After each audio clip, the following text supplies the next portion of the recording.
Alright guys, today's topic is I'm going to explain to you calories, calorie deficit, hormones, exercise, and give you a rough game plan to get to your goal. Alright, so before we continue, I need to give you a disclaimer. I'm not a doctor, I'm not a GP, I'm not a medical professional. Anything discussed in this convo is purely general in nature. Just my opinion based on my own experiences and the experience of others that I've helped along the way. So if you do take anything on that I'm about to go through, always consult with your doctor to make sure that it best suits you or some other medical professional. Anyway, that's out of the way. So a little bit about my own journey. I spent 10 years training 2 hours a day, 5 to 6 days a week, sometimes every day. All right. It was all a waste of time. But I did learn a lot and I leveraged from my experiences. This is why I'm making these videos. This is why I have a personal training business, a meal prep business. I don't advertise, I just share my experiences and it tends to help others. All right. So there's a lot of crap out there on the internet. There's a lot of stuff you hear as well. Everything contradicts each other. Do what works for you. I did what works for me. I did the PT course, taught me nothing. I trained every day for 2 years, did nothing.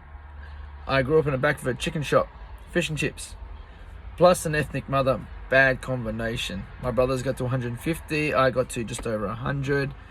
And all I wanted to do between 17 to 27 was lose my man boobs and my gut. It's gone now, so that's fine. Spent 10 years trying, didn't go. Lost weight, but didn't lose the actual fat, because there's a difference between weight loss and fat loss. Then when I learned everything, maximum 8 weeks, got my abs. Lost my man boobs and got my abs out. Didn't even run for it. Anyway, so let's get into it. Calories. Calories simply mean energy. Kilojoules mean energy. Everything you eat and drink has energy besides water. Your body can only burn a certain amount of energy each day. For most women, 8 out of 10 women, on average, burn 1,300 calories sitting down, being sedentary, no exercise, being not active. Most men around 1,700 calories. What that means is most men have a faster metabolism because of genetics. We have a higher muscle mass. The more muscle you have or build, the faster your metabolism gets. The lower muscle mass, the slower the metabolism. If you lose muscle, you're slowing down your metabolism, hence the plateau.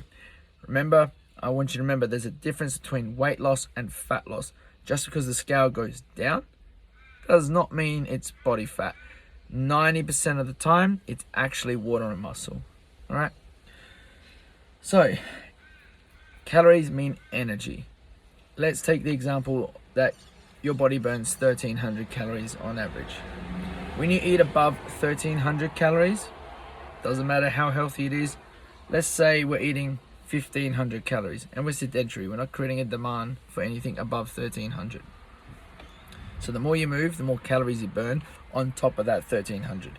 So you go for a walk for an hour, you burn 250 calories.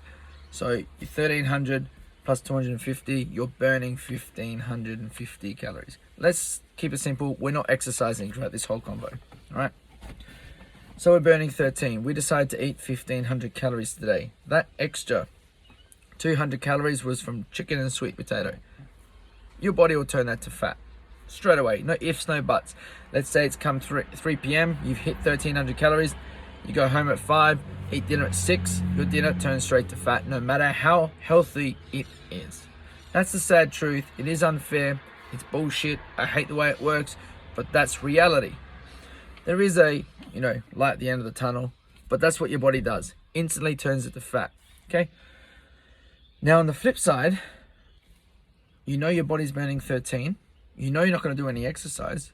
So I'm going to eat 900. I'm not telling you to eat 900, ladies, right?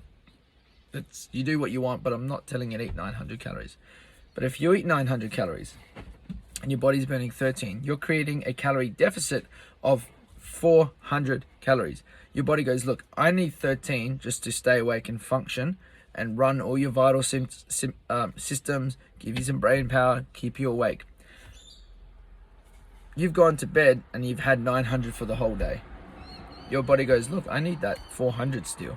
So while you sleep or whatever time of the day your body needs it, it will either burn your muscle or your body fat for the 400 calories, or a combination of both. Now, fat, you can pinch. Fat wobbles. That's what we don't like. Your muscle does not wobble. Muscle are like the rocks. Something solid. Can't pinch it and it doesn't wobble when you shake it. You don't want to lose that, because that is your definition. That is your toning, right? Toning just means muscle. Just a nicer way of labeling it, right? So to lose what wobbles, because you can definitely lose 10 kilos and make yourself look skinnier with clothes on, but take the clothes off and wear a bikini, you actually look the same underneath the clothes. And everyone knows what I mean by that. It's called skinny fat. People tell you look skinny and you're thinking, I'm not skinny, because you're looking at yourself in the mirror. They don't see you with your clothes off. And that's what happened to me for many years. I'd lose 10 kilos. I'm like, how? I'm 10 kilos lighter than the guy who has abs. Why don't I have abs? Then I realized that 10 kilos I lost was just muscle. In order to see definition, you have to lose the fat. You'll never see definition if you don't lose the fat. Now, this is where macros come into, right? Macros simply fall under calories. You got calories, then macros. Macros split into 3 legs, right? Protein, carbs, and fats. Now, we're sedentary. We're not doing any exercise. We don't even go for a walk. Your body needs a certain amount of protein each day for being sedentary. If you happen to create a calorie deficit, so we're going to eat 900 calories.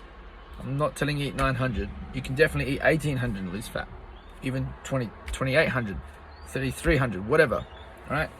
This is just for an example. So we're going to eat 900 calories to create a calorie deficit. As long as you have 3 protein meals with fiber, your fiber comes from your carbs, your body won't touch your muscle for that 400 calories. Remember, it needs 13, you eat 900, that 400 is going to come from somewhere. You eat protein throughout the day, you're telling your body, don't go looking for protein. I'm giving it to you. It's in my stomach. I've just eaten it. You take it from there. If you shortchange your body from one of those 3 meals, it's going to take it from muscle. And let's say you're always under eating your protein for being sedentary. The weight you see off the scale is pure muscle. And once you lose enough muscle, you're like, how? I can't lose any more weight. I'm not doing anything different. You think you've plateaued. No, you just lost a lot of muscle, which has slowed your metabolism down. You get a body scan, it will verify that. Always do a body scan day 1 and a body scan at the end of 30 days. And you'll see what I mean. And you'll learn from your experiences. Don't run from your protein. You can't.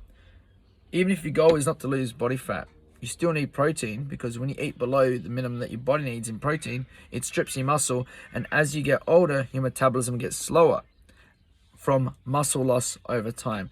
So that's why they say wait till you turn 30, wait till you turn 40, it catches up to you and you accumulate weight. It's not because of your age, it's because you spent years having a low protein diet, or you've done some crazy dieting in the past, lost a whole bunch of weight from training excessively, and you just lost muscle. So if you train, the more you train, the more protein requirement you need that day. So you go from 3 meals to 5 or 6 meals of protein if you train hard.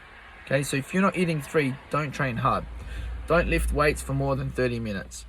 You start lifting weights for more than 30 minutes, you're creating a demand that day for 5 to 6 protein meals, depending on your body weight. If you're not going to eat 5 to 6 protein snacks, meals, combination, all the above today, then don't train hard. Don't train for more than 30 minutes. Definitely don't go running. Definitely don't do HIIT, because high intensity running, boxing, circuit training that keeps your heart rate up, all of that tells your body, give me the maximum level of protein requirement today, which equates to about 5 or 6 protein meals today. So I hope that makes sense. If it doesn't, drop a comment on my YouTube video and I'll answer it later. All right, so let's not work out for more than 30 minutes. And if we do, let's keep our heart rate low. Just focus on resistance If you want to burn extra calories to get to your goal quicker, go for a walk. Walk as much as you want. Walking doesn't create a demand for more protein. All right. That's why you hear about people in your network who lost a lot of weight and they look fabulous to you, to them, and they'll tell you, I just ate healthy and I went for a walk. That's really all you need to do. But if you lift weights, you're being more efficient with your time, you're burning more calories, as long as you do it correctly. I myself don't train more than 2 or 3 times a week. Definitely not more than 30 minutes. Sometimes it's even 12 minutes, right? My clients, I don't let most people train for more than twice a week, and the sessions are only 30 minutes, and I don't pump your heart rate, all right? Trust in the science, experience it, all right? Now, that is the protein spill. You have to get your protein in. The harder you train, the longer you train, the more frequently you train, you need 5 protein meals that day. You run, you train for too long lifting weights, 5 to 6 protein meals. You don't like that, don't do that activity. Then you can follow the 3 protein meals a day. Make your life easy. One of the protein meals, have a shake. There's nothing wrong with that. Just have some fruit. It's going to be better for your hormones if you put fiber into your protein shake. Your 2 other protein meals, I want you just to remember, rule of thumb, 100 grams of cooked weight of chicken breast or lean beef or anything in the ocean that is white. You can do the vegetarian and vegan path, but that's a conversation for another day. All right. So 2 lots of 100 grams cooked weight. Put as much non-starchy vegetables with it as you like. 2 big tablespoons of any carbohydrates you like. Then you can just eat whatever else you want for your snacks up to your calorie limit. If you don't want to track calories, that's fine. I'll discuss how to do that later to get results, because you definitely don't need to track calories to get results. It's not realistic for 99% of people. Now let's get into hormones, all right? So I've explained calories. I've explained what macros are, protein, carbs, and fats. It's just what makes up your calories. Now, if you create that calorie deficit, remember, you're burning 1,300 being sedentary, you're consuming 900, and this scenario, right, your calorie deficit and your weight loss is all subject to your hormones that day, that point in time. I want you to remember that. So, the scenario, Joey, I'm tracking every single calorie like a psycho, yeah? I'm not having any alcohol. I'm eating 2 big meals a day for 900 calories. I want you to remember that, 2 big meals a day, all right? Up to 1,300 calories. Oh, sorry, 900. I'm training like a psycho. I'm going for runs 3 times a week. I'm doing 3 HIIT sessions. So remember, everything is high intensity here. So 6 high intensity workouts. You have a hormone called cortisol. It's a stress hormone. If you're already a stress head, mental stress, high anxiety, then you go do some high intensity training. High intensity training releases high cortisol. Yeah, you feel good afterwards, but it's too much stress, too much physical stress in the body. So if you're already suffering from high cortisol, from mental stress, whatever it may be, anxiety, depression, you're running a family, you're overthinking, combination of everything, and on top of that, you're not getting good sleep most nights, the worst thing you can do is train hard.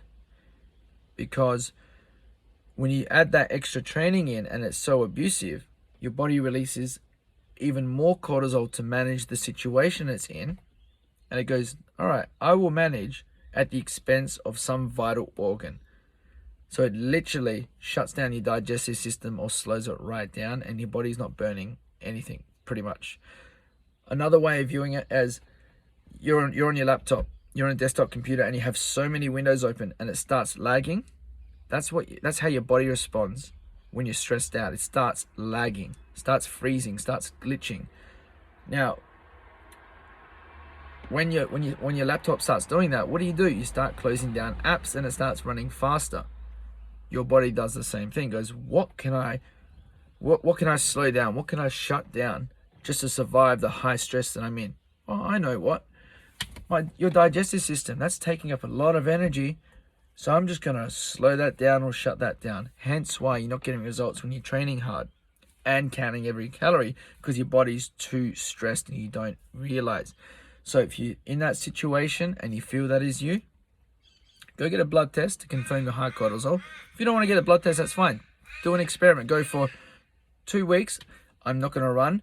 I'm not going to do workouts that get my heart rate up above 130, average heart rate above 130. I'm just going to go for a walk and lift weights twice a week for 30 minutes for the 2-week period. And if you see your scale drop, you have your answer. That's the case with 99% of people who aren't teenagers. Remember, when we don't have families, when we're not working full time, we're young, we're in our teens, you most likely have less stress, so your cortisol is a lot lower. But come on, chucking a few kids, chucking a full-time job, chucking a crazy boss, lack of sleep, too high cortisol. So that's how your hormones can hinder your progress or even stop you from progressing. So the best thing you can control is how you train. You might not be able to control your stress, the mental stress and the anxiety. Okay, that's fine. But you can control the physical stress. The other thing that pushes your stress hormone through the roof is your gut health.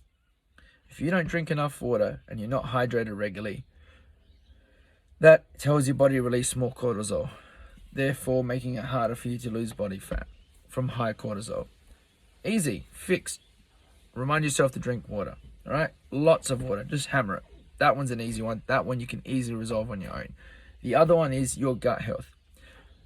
Yeah, look, you can eat chocolate and chips and sweets and all the bad stuff and progress, but if you're eating too much of it, your gut health will be in a poor condition. And over time, it just gets worse and worse. And every day that your gut is struggling from lack of nutrients, it raises more cortisol. It will manage like a computer. That's fine. I'll just get slower. I'll just get laggier. It will manage. But when you want to lose body fat, it won't yield results. All right? If you have any questions, drop a comment on my YouTube channel and I'll answer it later. So that's cortisol. That's one of the hormones. All right? So just summarize that before I move on to the next hormone. Don't stress yourself out through training. Don't train hard. Focus on the muscle burn, but don't get your heart rate up in the process, all right? Just get some tension, build it up, cap it at 30 minutes, walk out the gym. Don't put yourself in a situation where you're doing circuit training and you're under the pump and you feel like dying. Worst thing. Get your water levels up, get your fiber up, and you're sorted. Focus on nutrient-dense food and your gut will be operating. You don't need to be perfect, but don't spend 80% of your meals or your calories eating shit, all right? Get some nutrients in, get some water in. Next one is insulin. Insulin is also affected by cortisol, but I'll discuss that later, all right? Every time you eat, your body releases insulin to help lower your blood sugar. Now, if your blood sugar is too high, regardless of your calories, you won't burn fat, right? You probably start storing that meal to fat. Doesn't matter how healthy it is. The more calories in your meal, the higher your blood sugar goes. Hence why someone tells you eat small meals but frequently. The less calories in your meal, the less blood sugar, the less insulin that's being released. So if someone in the past has told you that, now this applies to women, men have insulin issues too, but what I'm about to go through mainly focus on the women here, right? If someone has told you have polycystic ovaries or endometriosis, chances are you're insulin resistant or sensitive. So what that means is every time you eat, your blood sugar spikes through the roof, right?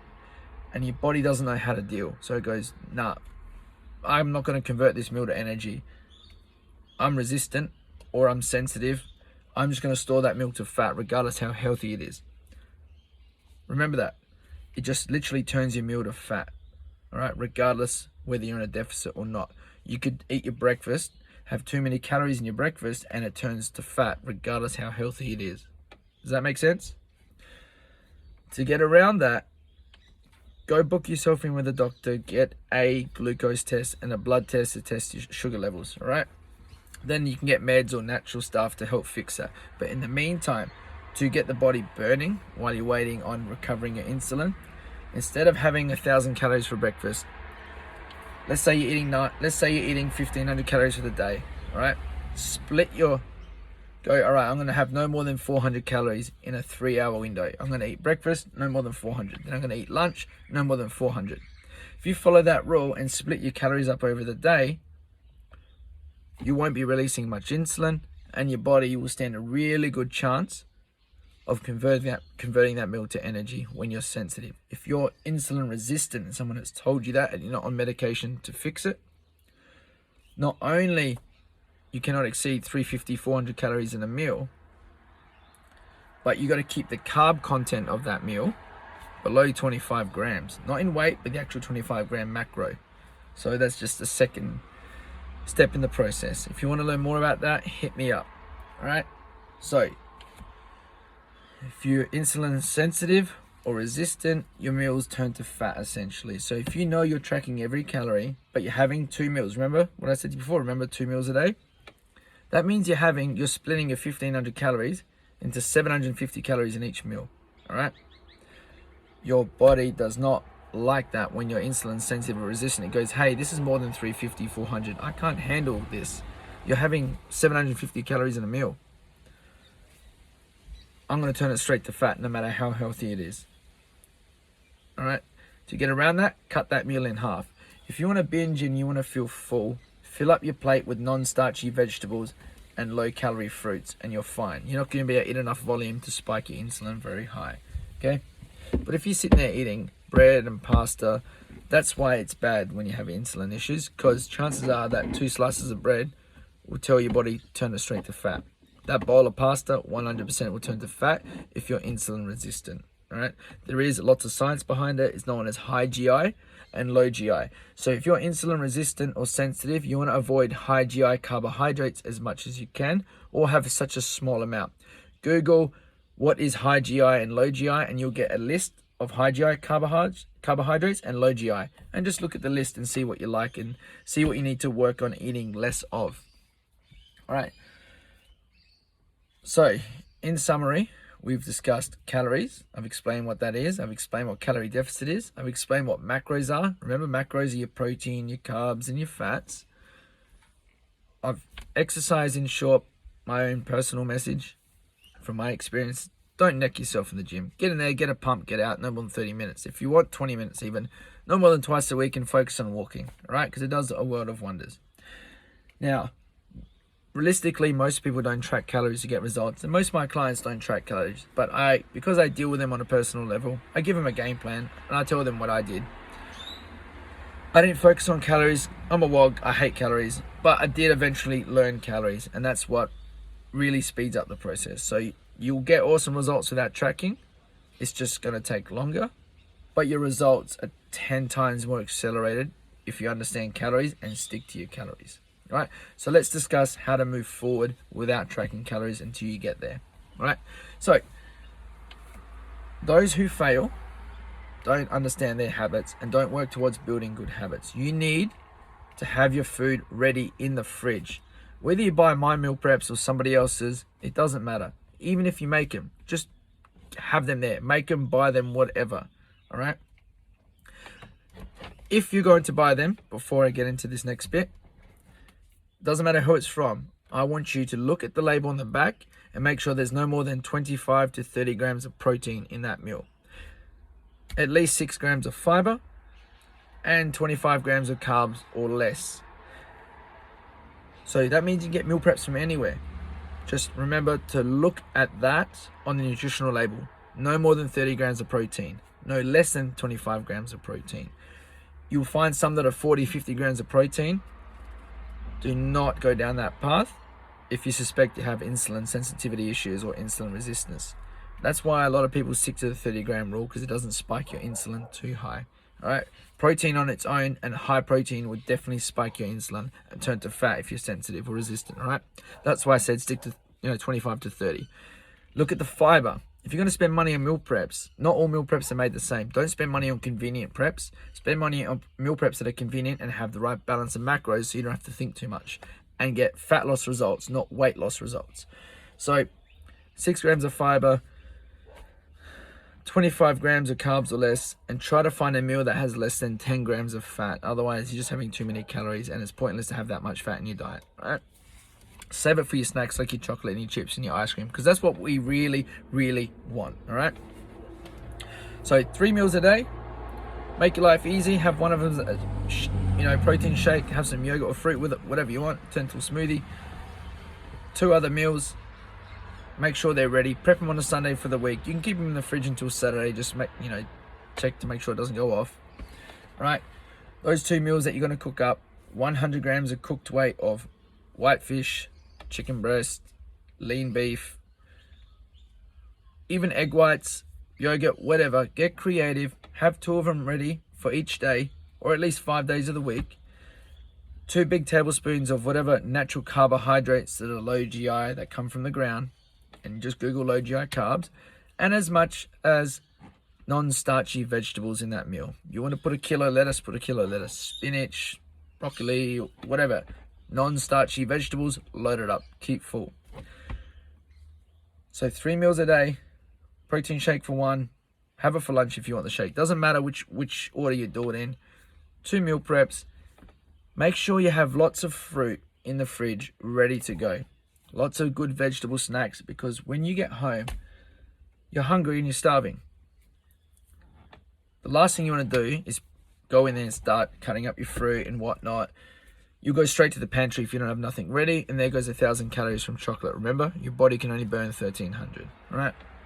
Have good snacks ready to go, and you won't fail. You'll end up eating those snacks because they're ready and you don't want to waste them, and you'll end up eating less of the bad snacks at night. You'll still probably have chocolate, but you probably won't finish the block this time. You probably have a few squares and be content because you just filled yourself up on the good snacks first. All right? Use your willpower to go for the good snacks. You end up eating less of the bad snacks. Try to do that Monday to Friday. And you haven't tracked calories so far, okay? On the weekends, don't put it in your head that it's the weekend and I'm going to have cheat days because I did so good Monday to Friday, minimal bad snacks, more of the good stuff. Have cheat meals, cheat sittings, not cheat days. So what I mean by that, let's say, you're going out for dinner, you got a friend's birthday. During the day, eat like a rabbit. Blueberries, strawberries, pineapples, lettuce, spinach, a meal prep, whatever. Keep it minimal, just enough to curb the appetite. Then wherever you go, eat whatever you want when you're then in there. If you do that Saturday and Sunday, because you're normally doing cheat days, at the end of the month, you're going to save yourself easily 5, 10, 20,000 calories at the end of the month. That's 3 kilos of body fat, pretty much right there. You haven't tracked calories and you've gone from cheat days to cheat sittings. A sitting can be for an hour, whatever. Eat whatever you want for that hour. You're naturally going to drop weight, body fat, muscle, whatever, but that scale is going to come down by 2 to 3 kilos just from going from cheat days to cheat meals on Saturday and Sunday. When it comes to having alcohol, make it work. Don't fly blind. Don't avoid cocktails. Keep them straight. Mix them with soda water. Mix them with sugar-free stuff, and you're immediately saving yourself 90% of the calories. Boom. If you find that you're having 3 cocktails on a Friday night, change them to spirits. Drink as much as you want. All right. Obviously, learn your limits. Don't do anything stupid, and that alone, your body will change at the end of the month. Don't think I'm going to get results in a week when I'm not tracking calories. You won't. You get small results, but if you focus on, all right, maybe I can lose 2 kilos a month by going from cheat days to cheat meals, having good meal preps ready in the fridge, so I'm not eating what's convenient, eating somebody else's food. That's probably 10,000 calories or more. Have lots of fruit ready in the fridge, lots of good snacks, and try to substitute everything. You want ice cream? Go to Coles, go to Woolies, get their low-fat ice creams, not Halo Top. Can't be bothered discussing why, but you'll see if you start tracking calories. Your Coles low-fat ice cream has more protein and less calories than the well-marketed ones around what's healthy, okay? Ice blocks are low calories. Zupa Dupas, Galippos, they're all low-calorie ice blocks if you go down that path. Low-fat ice cream. If you're a cheese person, try to eat more cottage cheese than normal cheese, and you'll end up having less cheese and more cottage cheese, and you'll save 1,000,000 calories. If you like things that crunch, go get yourself rice cakes. You'll save 90% of the calories. Try to binge on that before you binge on a bag of chips. All those small little tips add up, and at the end of the month, you haven't tracked calories. You've just been better with your habits, substituted, gone from cheat days to cheat meals, and you're changing without tracking calories. And you're laughing. You don't need to track calories if you follow a game plan. And then when you do start tracking calories, like, wow, it took me a month to lose 2 kilos of body fat. Now it's taken me 2 weeks to lose 3 kilos of body fat. And I just tracked what I was eating. and stay consistent with it. Anyway, that's my little spiel. If you forget how to make your own meal preps, just message me. I'm going to tell you straight how to make them, because it's all I want from you is results. You don't need to buy my meal preps. You don't need to buy anybody else's. You just need to learn how to make it. If you don't have the time or don't want to sacrifice the time, that's fine. Go and buy meal preps. Then it's worth it if it's saving you time. Anyway, if you have any questions, drop it into the comments and then I'll do another video about it.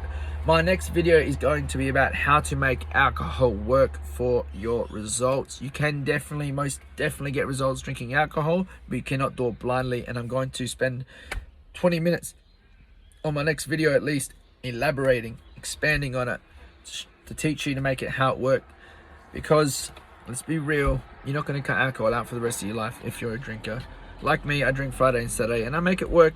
There are sacrifices, but hey, I get to feel drunk, all right? I'm not going to hide it like most personal trainers. No, don't drink. I don't drink. Bullshit, mate. You drink. You just don't tell anyone, all right? Anyway, peace out, guys.